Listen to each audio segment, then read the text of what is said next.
That is, you don't need anybody to sponsor you. You can file for yourself. A good way for you to move yourself and your family into the United States in 2025. You can move yourself to the United States in as little as 6 months. I mean, it's 6 months. If you're ready to do the work, the good thing about this benefit is when you are approved, there is no wait time. You can go on to start your consular process. People have gotten this within the US and outside the US. It is what you will travel with into the United States. You will give it to the CBP officers, that is the Customs and Border Patrol officers at the point of entry. They will review it and then admit you into the United States.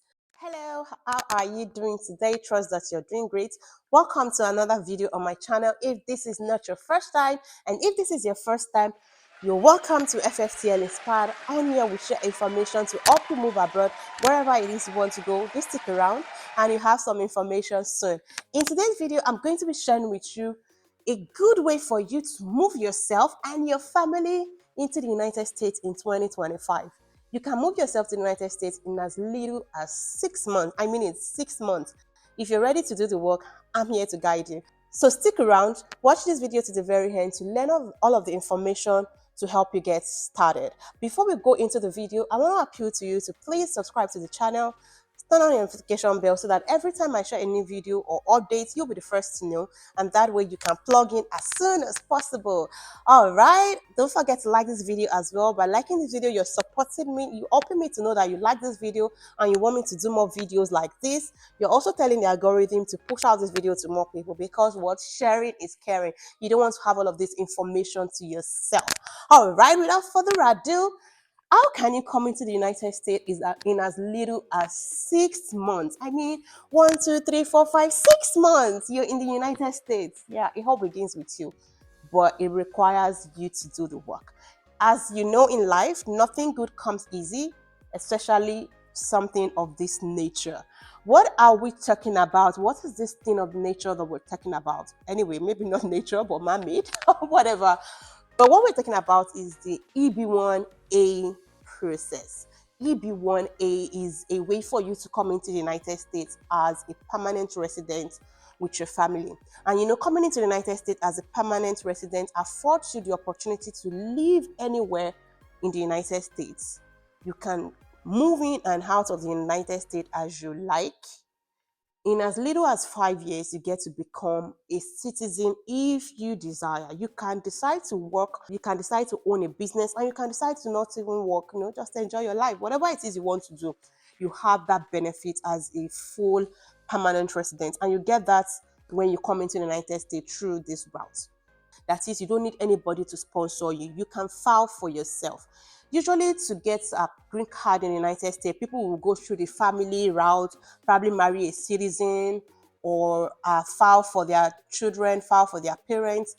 Some will come through refugees as a humanitarian-based opportunity. Some will come through diversity lottery program that Nigeria is not opportune to partake of anymore. But in today's video, we're focusing on EB1A. EB1A falls under the employment-based green card, first preference. In this green card, you are telling the United States, under this process, you are telling the United States that you are of extraordinary ability, that you have, this is no exception, extraordinary ability. You are a multinational executive or a manager, you are a professor, a great researcher, you are top in your field.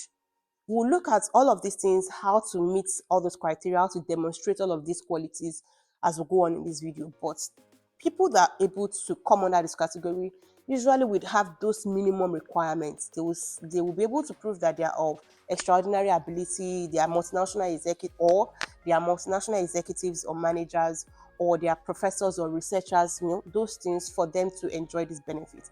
The good thing about this benefit is when you are approved, there is no wait time.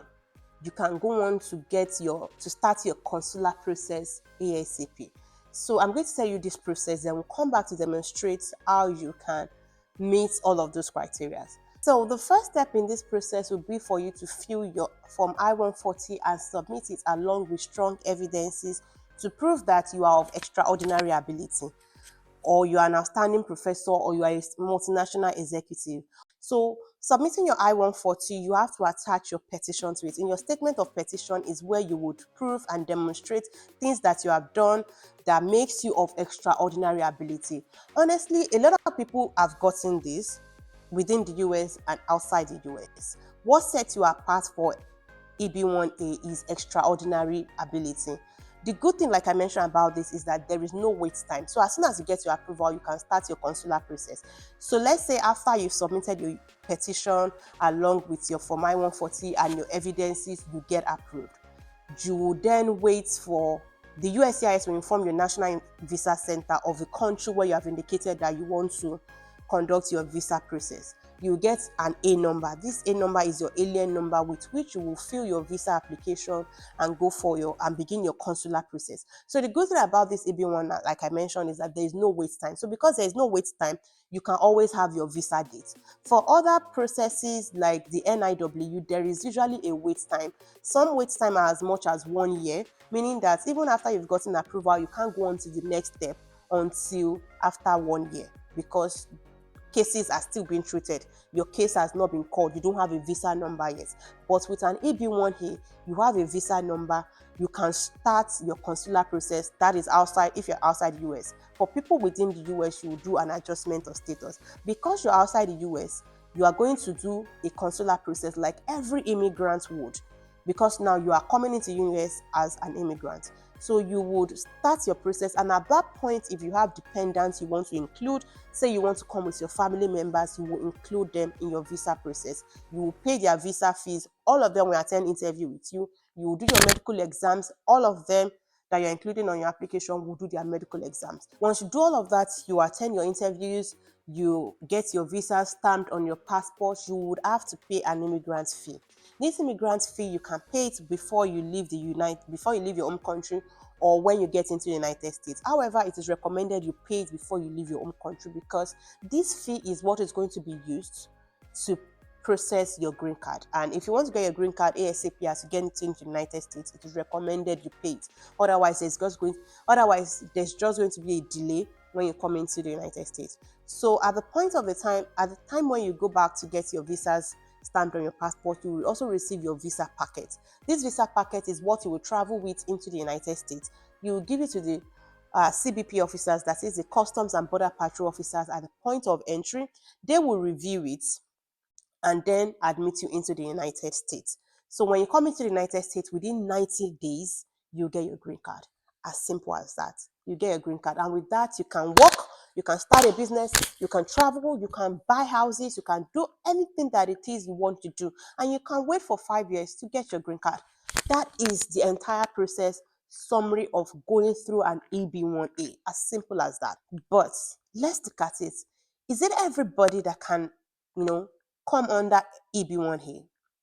Of course, if it were to be everybody, I'm sure that by now the US would be filled to the brim. But no, it isn't. Not everybody can come under this umbrella. However, you can position yourself to be part of the people that can come in under EB1A. Like I mentioned earlier, EB1A is for people of extraordinary ability. And to prove extraordinary ability, one of the things you can do, as stated by the USCIS, is meet at least 3 of the criteria listed on the screen. At least 3 is what is mentioned, but I would recommend that you be able to meet at least 7. In fact, if you can meet like 10, be able to meet all of these criteria, that will position you better. Don't forget that I mentioned that you are going to submit a petition along with your Form I-140. In submitting a petition, you are going to write statements that meet each of these criteria, that demonstrate how you have met each of these criteria. For instance, you want to show how you have received international awards or recognition for your work. You're going to write statements of things that you've done, how the process was conducted to give you that award, the number of people that were considered for that awards, and how you stood out. Those are the things that you will write in your petition. I'm going to leave you some links in the description box that you can check for samples of petition to see what a sample petition look like as a guidance to help you? Honestly, this is a process that you can do by yourself. And if you cannot do it by yourself, there are professionals that can help you. If you'd like me to guide you in that area, you can send me an email. My email will be on the screen. We can discuss further. Otherwise, if you can take the bull by the horn and do this by yourself, be my guest. You can. People have been doing it and you can do it as well. So, like I mentioned, you want to demonstrate how you've been able to meet each of these criteria. Like I said, three is what has been stated, but honestly, EB1 is a high bar.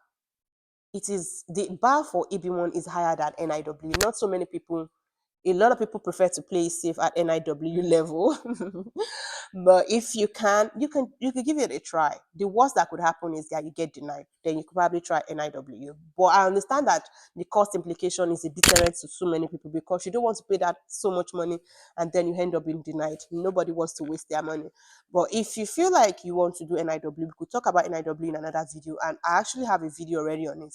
But I'm going to make a more explanatory video on NIW soon. So do subscribe so that you don't miss that video. Another thing you could show is your membership contribution to your professional association. Let's say you are a member of ICANN, for instance.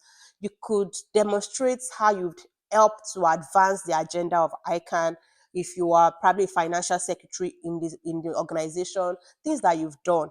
Now we're looking at contribution. They want to evaluate your impact to see, are you of importance to the United States? Because normally with EB1, the USCIS is going to set aside labor certification, because usually when people go through employment-based green card, there's a process called the labor certification with Department of Labor, DOL, that they usually have to go through, in which they will have to certify that in approving green card for this person, we have not been able to find, it is important because we have not been able to find anybody within the United States or any United States citizen to take up that job. And so this person is of importance to the United States. So we need to get this person labor certified. But in the case of EB1 now, you are saying that you don't need that labor certification because on your own, you are a good individual. You are an expert. You are a professional. You know what you're doing. You're going to offer value to the United States. You are a great talent. So basically, this is a talent-based visa. This is a talent-based opportunity. So you want to sell yourself as the best talent, as the best Google Adepa, as the best thing to ever happen to the United States. So part of proving that you have extraordinary ability can also be you commanding a high salary. Let's say you are from a country in Africa, maybe Nigeria or Ghana. What you would use to show high salary would differ from somebody in the United States. So when they look at salaries, they look at salaries within your field, within your country, within your area of interest. So for somebody that is a medical doctor, the figure might be different from somebody that is a nurse, that is an accountant. They look at all of those considerations. But in looking at those considerations, they want to look and ensure that you are within the 90th percentile of salaries within your field, within your region. So what will make up that figure differs. So I can't give you a ball point to say that, oh, it is $50,000, $100,000. In the United States, it differs. But one of the things that you can use to show extraordinary ability is commanding a high salary. That is, people recognize your value. That is why they are paying you that much. That is, you are extra above, you are extra compared to the people in your field. Those are things that you want to look at. When it comes to EB1 NIW, what I usually recommend to people is to come up as the best form of yourself. And in coming up as the best form of yourself, you want to evaluate yourself, look at yourself, and look at all the contributions you've made over the course of your career. Look at things that can advance your interest, that can advance your profile, that can speak good of you. All of those things are the things you want to put. So it is like you putting your best foot forward. If you do not have some things right now, like you could give yourself like 6 months to get something so that you can add it to your profile to present a strong petition for yourself. And like I said, one of the reasons why I'm sharing this is because it is something that works, and you can come into the United States in as little as 6 months. So look at these criteria that I've listed on the screen again, or I could leave you a link in the description box to the USCIS website where you will find this list, so that you can then evaluate yourself against each of these criteria to see the ones that you can meet. Because when you are writing your petition, you are going to write your petition one by one against this criteria. you will show how you have met this criteria. Let's say you have scholarly publications that you have written. You will discuss the background of those articles, your research findings from those articles, how those articles have helped to further knowledge in your area of expertise, how they've improved lives, where they were published, when they were published. You would even submit those articles along with your petitions. So all of those things, you want to make sure that things that you are putting forward are things that you have evidences for, because NIW is case by case. What I would submit might be different from what you will submit. And in writing your petition, feel free to go as deep as you want to go, but I would say don't be shallow about it. Some people submit like 18 pages, some people submit up to 40 pages.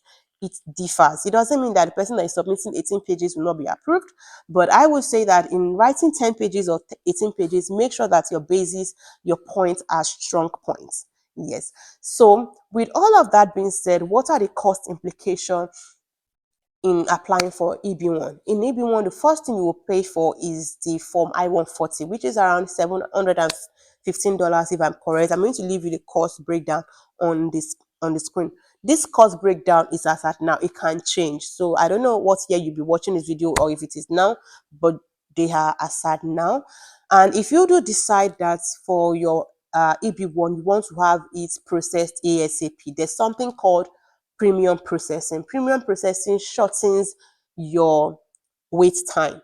So in that case, you can pay the extra fee of $2,800 approximately to have it reviewed ASAP. So premium processing is optional. Not everybody has to do it. Some people have gotten their approval in as little as 10 days, 15 days, 45 days, and some have had to wait for longer than that. So if you pay premium processing, does not mean that automatically, but it's a good way to shorten your wait time compared to somebody who is not paying premium processing. So if you do decide to pay that, that is the fee. Also, after you've paid your premium processing, when you do get approved, the next thing you will need to pay for is your consular processing, because now you're going to start your consular process. The fee is listed on the screen. You pay your consular process, then you fill your DOS 260 application and pay your visa fee for each of your family members and yourself that you are applying for. The visa fee varies by country, so I'm going to leave that out. You can find that on the USCIS website. Also, the next thing you're going to pay will be your immigrant fee. After your interview and you've gotten your visa stamped, you need to pay an immigrant fee, which is like $220 last time I checked. This fee, like I mentioned, is to process your green card. You can pay it before or after your arrival in the United States, but I would encourage that you pay it before you leave your home country. So that's all you need to know now as per course. There are also other costs that might apply to you, like your medical cost exam, your passport fee if you don't have passport, traveling costs. All of those ones are different. But in processing the EB1A, these are the costs that you would expect in addition to other costs that may apply. I hope that this helps. All right. So outside of the cost, something else you might want to ask or want to know is the timeline. Honestly, the timeline varies. It varies from like 1 month to like 11 months and above. Depends on the USCIS and how you apply.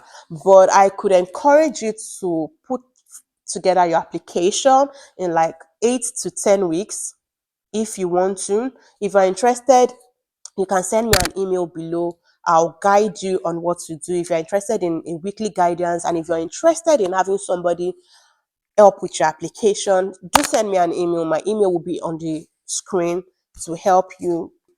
Yeah, whatever information that I have also left out in this video that you think you want to know or questions you want to ask, leave them in the comment section below and I will answer them.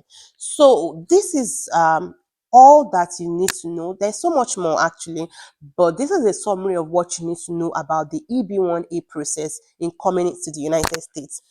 And I really do hope that this helps you, but don't be afraid. Honestly, a lot of people are getting it from within the US and outside the US. It is possible for you to have it as well and come into the United States with your family. And I really hope to see you soon. So please commit to yourself and just do the work. If you need help, don't forget there's help for you out here. Just reach out and we'll point you in the right direction. All right, so this is where we draw today's video to the close. I hope that this helps. And until I come your way again next time, stay blessed. Remember, God loves you. Take good care of yourself. Bye.